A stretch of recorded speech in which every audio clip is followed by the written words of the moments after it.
ഷാജി രാഘവൻ, ഇപ്പോൾ നിങ്ങളും വലിയ പ്രതിഷേധത്തിലേക്ക് പോവുകയാണ്. അമ്പലങ്ങളിൽ CPM കൊള്ളയടിക്കുന്നു എന്നുള്ളതാണ് ഇന്നത്തെ സംസ്ഥാന അധ്യക്ഷന്റെ ഒരു പ്രതികരണം എന്ന് പറയുന്നത്. ക്ലിഫ് ഹൗസ് മാർച്ച് അടക്കമുള്ള പ്രതിഷേധങ്ങളുമായി മുന്നോട്ട് പോകാൻ പോവുകയാണ്. കോടതിയുടെ നിരീക്ഷണത്തിൽ കോടതി ആവശ്യപ്പെട്ട ഒരു അന്വേഷണം മുന്നോട്ട് വെച്ചിരിക്കുകയാണ്. സർക്കാർ അതിന് സന്നദ്ധതയും അറിയിച്ചിരിക്കുന്നു. അതിന് ആവശ്യമായ ഉദ്യോഗസ്ഥർ ലിസ്റ്റ് അടക്കം കൈമാറ്റം ചെയ്തിരിക്കുന്നു. അപ്പോൾ സ്വാഭാവികമായും ഇനി ഏറ്റവും ചുരുങ്ങിയ കാലത്തിനുള്ളിൽ ഒരു മാസത്തിനുള്ളിൽ ഈ കാര്യത്തിലൊരു വ്യക്തത വരും എന്നുള്ളത് കൊണ്ട് ഈ അന്വേഷണത്തിൽ വിശ്വസിക്കുക, അല്ലെങ്കിൽ അതിനുവേണ്ടി കാത്തിരിക്കുക, അതിന്റെ റിസൾട്ടിന് വേണ്ടി കാത്തിരിക്കുക എന്നുള്ളതാണോ, അതോ ഇപ്പോൾ പ്രഖ്യാപിച്ച പ്രതിഷേധവുമായി മുന്നോട്ട് പോവുകയാണോ?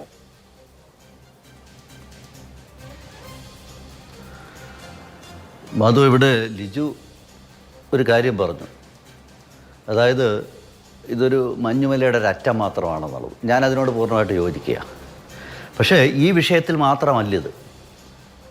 മഞ്ഞുമലയുടെ അറ്റം എന്ന് പറയുന്നത് ഈ വിഷയത്തിൽ മാത്രമല്ല. നമ്മളിവിടെ ചർച്ച ചെയ്യുന്നത് കേരളത്തിൻ്റെ ഡെമോഗ്രഫി നമുക്കറിയാം.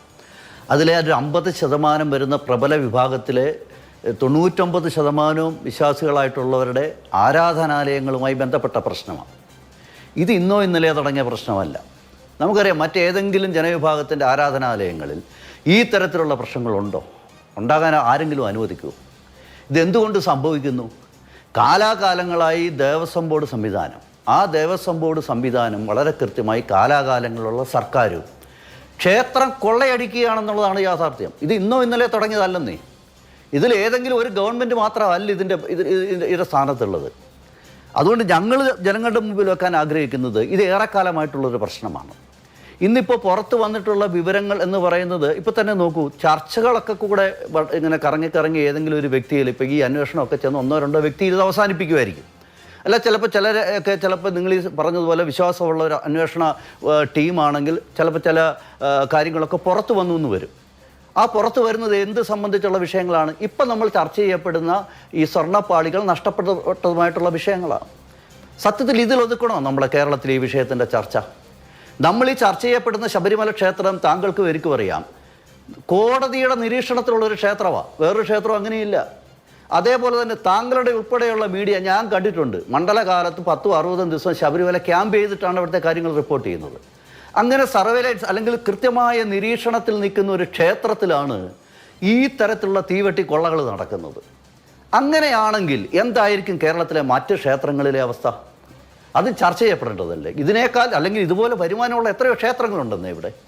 അപ്പോൾ ഇവിടെ എല്ലാം നടക്കുന്നു കാരണം ഈ ദേവസ്വം ബോർഡിൻ്റെ മറവിലാണ്. എൻ്റെയൊക്കെ എൻ്റെയൊക്കെ ഒരു എൻ്റെ ഒരു കോളേജ് വിദ്യാഭ്യാസമൊക്കെ കഴിഞ്ഞ് വരുമ്പോൾ ഏറ്റവും ജോലി കിട്ടാൻ എളുപ്പമുള്ളൊരു വകുപ്പ് ദേവസ്വം ബോർഡ്. എന്താണെന്നറിയോ? അവിടെ സംവിധാനമുണ്ട്, പ്രവർത്തിക്കുന്നുണ്ട്, നിങ്ങൾക്ക് അവിടെ ജോലി കിട്ടും. ഈ ദേവസ്വം ബോർഡിൽ ഈ കാലാകാലങ്ങളിൽ വരുന്ന ആൾക്കാരുണ്ടല്ലോ, അത് പറയുമ്പോൾ വളരെ ഭംഗിയായിട്ട് നമ്മൾ പറയും, ഹിന്ദുക്കളായിട്ടുള്ള ജനപ്രതിനിധികളാൽ അവരുടെ ഒരു അഭിപ്രായത്തിൻ്റെ അടിസ്ഥാനത്തിൽ രൂപപ്പെടുന്നതാണ് ദേവസ്വം ബോർഡ് എന്നുള്ളതാണ്. സത്യത്തിൽ വിശ്വാസികളായിട്ടുള്ള എത്ര പേരുണ്ടെന്നേ അതിനകത്ത്. ഈ കഴിഞ്ഞ കോവിഡ് കാലത്തൊക്കെ ഈ കോവിഡിൻ്റെ കാലത്ത് നമ്മൾ കൈ സാനിറ്റൈസർ ഉപയോഗിച്ച് കഴുകിയിട്ടുണ്ട്.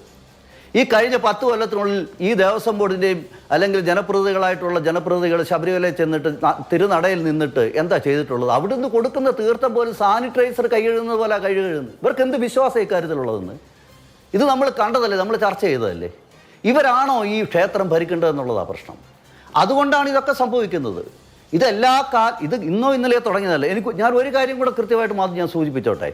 ഇതിപ്പോൾ ബഹുമാന്യനായ ലിജു ഉൾപ്പെടെ ഈ ചർച്ചയിൽ പങ്കെടുക്കുന്നുണ്ട്. ഇത് ഈ കഴിഞ്ഞ 10 വർഷത്തിനുള്ളിലുള്ള പ്രശ്നമല്ലെന്നേ. ഇതിനു മുമ്പ് ശ്രീ ശിവകുമാർ, അദ്ദേഹം ദേവസ്വം ബോർഡ് പ്രസിഡൻ്റായിട്ടിരുന്നിട്ടുണ്ട്. അദ്ദേഹത്തിൻ്റെ അനിയൻ ജയകുമാറിൻ്റെ പേരിൽ വന്ന ആരോപണം 1,87,000,000 രൂപയുടെ അഴിമതി ആരോപണമാണ്. അദ്ദേഹത്തിൻ്റെ പേരിൽ ഇപ്പോഴും വരവിൽ കൂടുതൽ സ്വത്തുണ്ടെന്നുള്ള വിജിലൻസ് അന്വേഷണം നടക്കുന്നുണ്ട്. അപ്പോൾ കാലാകാലങ്ങളിൽ ഏത് മുന്നണി ഭരിച്ചാലും ദേവസ്വം സ്വത്തും ദേവസ്വം ഭൂമിയും നമ്മൾ മനസ്സിലാക്കണം. ദേവസ്വത്തിൻ്റെ വരുമാനം എന്ന് പറയുന്നത് ദേവസ്വം ബോർഡ് വരുന്ന മെമ്പർമാരോ ദേവസ്വം ബോർഡോ ഏതെങ്കിലും ബിസിനസ് നടത്തിക്കൊണ്ടാക്കുന്നതല്ല. ഈ അമ്പലങ്ങളിലെ വരുമാനം എന്ന് പറയുന്നത് പാവപ്പെട്ടവൻ്റെ വേർപ്പിൻ്റെ ഒരു ഭാഗം അവൻ ക്ഷേത്രത്തിൽ കാണിക്കയായിട്ട് അല്ലെങ്കിൽ സമർപ്പണം നടത്തുന്നതാണ്. അതാണ് ദേവസ്വം ബോർഡിൻ്റെ 99% വരുന്ന ഈ പറയുന്ന ആസ്തി എന്ന് പറയുന്നത്.